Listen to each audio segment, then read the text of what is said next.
ప్రస్తుతం నాతో తిరువురు మాజీ ఎమ్మెల్యే వైసీపీ అభ్యర్థి స్వామిదాస్ గారు ఉన్నారు. మొత్తమే కూడాను ఆయన మనతో కలవలేని పరిస్థితి ఉంది. ప్రజలు పెద్ద ఎత్తున కూడాను ఆయన బయటకు వస్తే విశేషమైన స్పందన, అభిమానం చూపుతున్నారు. మన చుట్టూ కూడాను సుమారు 100-200 మంది ఆగున్నారు ఎమ్మెల్యే గారి కోసం. సార్ చెప్పండి, ఏంటి మొత్తమే కూడాను వైసీపీ జోష్ వచ్చినట్లుంది నియోజకవర్గంలో?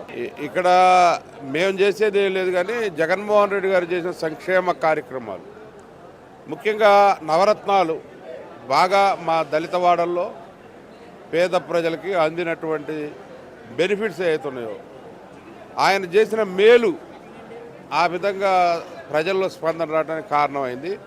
ఏదో స్వామిదాస్ వల్లనో లేకపోతే ఇంకొకళ్ళ వల్లనో కాదు.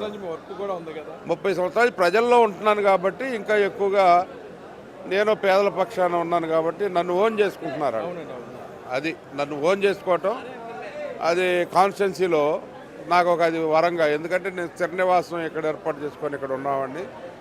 ఎక్కడి నుంచి అది ఎట్లా అంటే మాకు బంధుత్వాలు కూడా ఉన్నాయి, బాగా సంబంధాలు ఉన్నాయి, మానవ సంబంధాలు.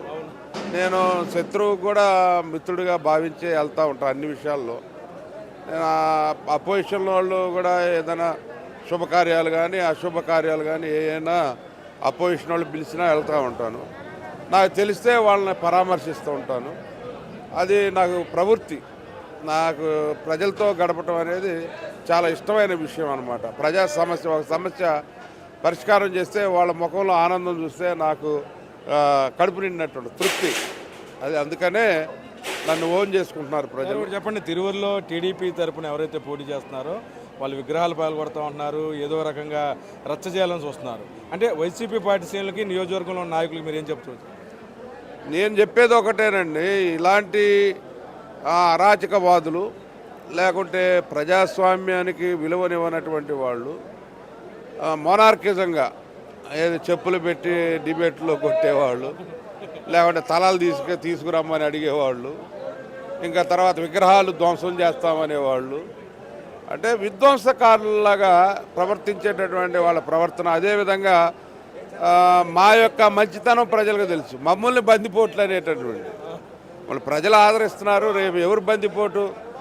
ఆయన పని ఆయన చేసుకోవాలి. ఆయన ఏంటంటే ఆయన అంతర్జాతీయంగా డబ్బులు వసూలు చేస్తాడు. ఏదో నేను అమరావతి రాజధానిని కాపాడుతాను, నేను దానికి సంరక్షకుడిని, నేను మేధావిని.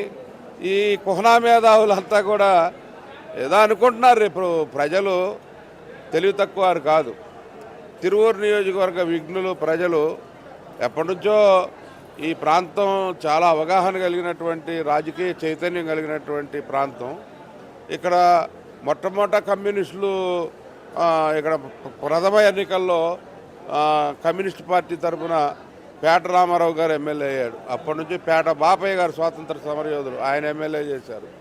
తర్వాత వేముల కోర్మయ్య గారు, ఆయన కూడా ఇక్కడ శాసనసభకు ప్రాతినిధ్యం వహించారు. కోనేరు రంగారావు గారు ఉప ముఖ్యమంత్రిగా చేశారు. ఆయన మీదనే నేను గెలిచాను మొట్టమొదటిసారి 30 ఏళ్ల క్రితం. అప్పటి నుంచే తిరువూరులోనే నేను ఉంటా ఉన్నాను. మాది సొంత గ్రామం తిరువూరు. మా నాన్న మా అమ్మ అందరూ కూడా తిరువూరు సమితి టీచర్లు. మా అమ్మ నాన్న ఇద్దరు ఉపాధ్యాయులు అవటం వల్ల అనేక గ్రామాల్లో వాళ్ళ విద్యార్థులు వారు చాలా సంవత్సరాలు 40 సంవత్సరాలు విద్యాబోధన చేసిన సందర్భంలో అనేక గ్రామాలు ఈ సమితిలో తిరిగారు. అనేక గ్రామాల్లో కాపురం ఉన్నారు. అందుకనే మాకు అన్ని గ్రామాలతో కూడా సంబంధాలు ఉన్నాయి. తర్వాత మా బంధువులు కూడా అన్ని దళిత వాళ్ళలో ఏదో ఒక బీరకాయ పీసు సంబంధాలు ఉన్నాయి. అందుకనే ప్రజలు నన్ను ఓన్ చేసుకుంటున్నారు అనేది మరి అందరికీ తెలిసిన విషయమే. ఎందుకంటే వాళ్ళ యొక్క ఆకాంక్షలు నెరవేర్చడం కోసం జగన్మోహన్ రెడ్డి గారిని ఎల్లవేళ్ళ ఆయనతో ఉంటూ మా పేద ప్రజల యొక్క సమస్యల పరిష్కారం చేయటంలో నా తృప్తిని నేను దానిలో ఎత్తుక్కుంటాను. నా శేష జీవితం మొత్తం కూడా తిరువూరు ప్రాంతానికి అంకితం చేస్తానని చెప్పండి. ఏడుపులపాయలో మన సీఎం గారు లిస్టులో మీ పేరు ప్రకటించారు, రాగానే ఇన్ఛార్జ్ ఇచ్చారు. మొత్తమే కూడాను వైసీపీ నాయకుల్లో అంటే చాలామంది ఉన్నా సరే ఒక స్ట్రాంగ్గా మీ పేరు పబ్లిక్లోకి వెళ్ళిపోతుంది. అది ఎందుకని వెళ్ళగలుగుతుంది? జగన్ గారులో మీకు ఆయనకున్న అండర్స్టాండింగ్ ఏంటి? అంత ఎందుకని స్వామిదాస్ గారు నచ్చారు? నేనంటే నా హిస్టరీ తీసుకున్నా నేను ఎప్పుడూ డబ్బులు మనిషిని కాను. నేనేదో నాకున్న దానిలో తృప్తిగా నేను చిన్న బిజినెస్ పెట్టుకున్నాను. ఆ బిజినెస్ సైడ్గా ఉంటుంది. ఆ తర్వాత ఒక కాలేజీ రన్ చేస్తాము. ఆ కాలేజీ కూడా నాకు కొంచెం నా ఖర్చుల మందం, నాకు మెయింటెనెన్స్, నాకు ఇంకా ఎవరిని ఆశించాల్సిన పని లేదు. ఇంకా నేనే 10 మందికి సేవ చేసి ఏదన్నా చదువులకి ఫీజులు కట్టే విషయంలో కానీ, లేదంటే ఇంకా ఎవరికైనా ఏదైనా ఆపద వచ్చినప్పుడు మరి ఎంతో కొంత నాకు తోచినంత సహాయం చేయటం కానీ, దానికి సరిపడా నాకు దేవుడు అనుగ్రహించాడు. ఆ దేవుడి నిర్ణయం చొప్పునే ఈరోజు మరి ఆ నడిపింపు కూడా చాలా విచిత్రంగా జరిగింది.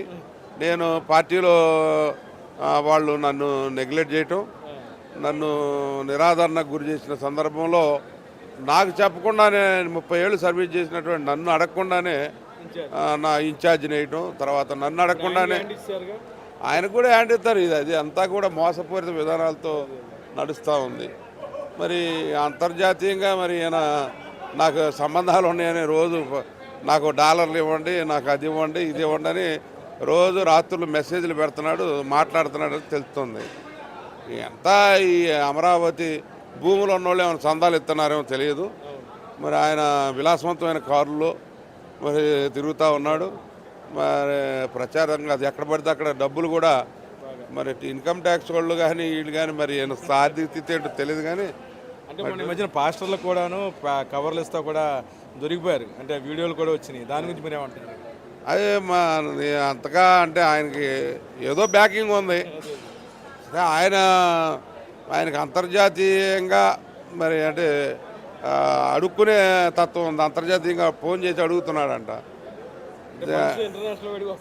ఇంటర్నేషనల్ బ్యాకర్స్ ఉంటారండి, చాలామంది ఉన్నారు. ఇలాంటి వాళ్ళు ఏదో పేరు చెప్పుకొని ఇతను ఎలక్షన్ చేయడానికి రాలే. ఎడ గుంటూరు జిల్లా నుంచి ఇక్కడికి వచ్చి ఈ తిరువూరు ఎల్లలు తెలియనటువంటి వ్యక్తి ఏం చేస్తాడు ఇక్కడ? రాజకీయం మనుషులతో సంబంధాలు ఉండాలి కదా, బాంధవ్యాలు ఉండాలి కదా, సమస్యల పట్ల అవగాహన ఉండాలి, బాండింగ్ ఉండాలి. అసలు నేను పార్టీలో జాయిన్ అయ్యానాలు అవుతుంది. నేను రాజకీయాల నుండి 30 ఏళ్ళు అవుతుంది. నేను ఫస్ట్ టైం ఎమ్మెల్యే 94లో ఎమ్మెల్యే, ఇప్పుడు 2024 30 ఇయర్స్ అవుతుంది నేను ఎమ్మెల్యే. అప్పటి నుంచి అన్నిత్యం ప్రజలతో సంబంధం. మేము పబ్లిక్ని అడిగాము, స్థానికంగా ఉన్న వాళ్ళందరూ కూడాను 30,000 నుంచి 50,000 మెజార్టీ నల్లగట్ల స్వామిదాసుకు వస్తుంది అన్నారు. అసలు అంత భరోసా మీ పైన, జగన్ గారి పైన అసలు ఎవరిని అడిగినా సరే ఒక జోష్. ఎందుకని జగన్ గారు ఆ బ్రాండ్ ఎలా క్రియేట్ చేసుకోగలిగారు? ఆయన పేదల పక్షపాతి కాబట్టి పేదలను ప్రేమించే వ్యక్తులకి ఎప్పుడు కూడా పేదల నుంచి ఆదరణ ఉంటుంది, ప్రజల నుంచి ఆదరణ ఉంటుంది. ఆయన అగ్రవర్ణాల్లో పేదలకు కూడా ఆయన న్యాయం చేశాడు. బీసీలు, ఎస్సీలు, ఎస్టీలు, మైనార్టీలు అన్ని వర్గాల్లో కూడా ఆయన ఈ నియోజకవర్గంలో దాదాపు 1,20,000కు పైగా లబ్ధిదారులు ఉన్నారు. ఆయన ఏదో రకంగా లబ్ధి పొందినటువంటి వాళ్ళు. ఆ విధంగా చేసిన మేలును మర్చిపోయే ప్రజానీకం కాదు. ఎవరైనా మేలు చేస్తే ప్రజలు గుర్తుపెట్టుకుంటారు, ముఖ్యంగా పేదలు గుర్తుపెట్టుకుంటారు. అందుకనే ఈరోజు జగన్మోహన్ రెడ్డి గారిని తమ సొంత మనిషిగా ఓన్ చేసుకుంటున్నారు వాళ్ళు. ఆ ఓన్ చేసుకుంటున్నారు కాబట్టి ఆయన మరి ఈరోజు వై నాట్ 175 అంటున్నారు. అది మా కాన్స్టిట్యున్సీలో ఉన్నట్టే అన్ని కాన్స్టిట్యున్సీలో ఉంటుంది నా ఆలోచన. అదే రాజకీయాల్లో పబ్లిక్ల నాడి వాళ్ళు తెలియకోకుండా మాట్లాడుతున్నారు. కానీ ఇవాళ 3 పార్టీలు కలిసినాయి, కానీ 3 పార్టీలు కూడా మరి వాళ్ళు ఇంతవరకు అభ్యర్థులు కూడా ఖరారు చేసుకోలేని పరిస్థితిలో ఉన్నారు. మేము అన్నిటికీ సిద్ధమై సిద్ధపాటుతోటి మేము ముందు జైత్రయాత్ర రెడీగా ఉన్నాం. ఇప్పుడు ఆల్రెడీ మేము వీఆర్ గోయింగ్ టు పబ్లిక్ అనమాట. బాగా రెస్పాండ్ అవుతున్నారు ప్రజలు. ఆయన జగన్మోహన్ రెడ్డి గారు చేసిన మంచి కార్యక్రమాల వల్లనే మా అందరికి కూడా క్రేజ్ వచ్చింది. అంతేగాని మాదేదో కొద్దిగా ఉడతా భక్తిగా మేము చేసిన సేవలు కూడా కొంత ఉపయోగపడతాయి.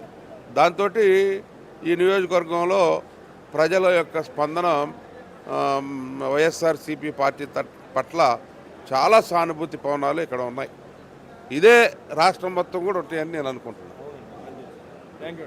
మొత్తమే కూడాను వై నాట్ 175కి రీచ్ అయ్యే ఒకే ఒక్క మగోడు ఆంధ్రప్రదేశ్ ముఖ్యమంత్రి వైఎస్ జగన్మోహన్ రెడ్డి అంటున్నారు. స్థానిక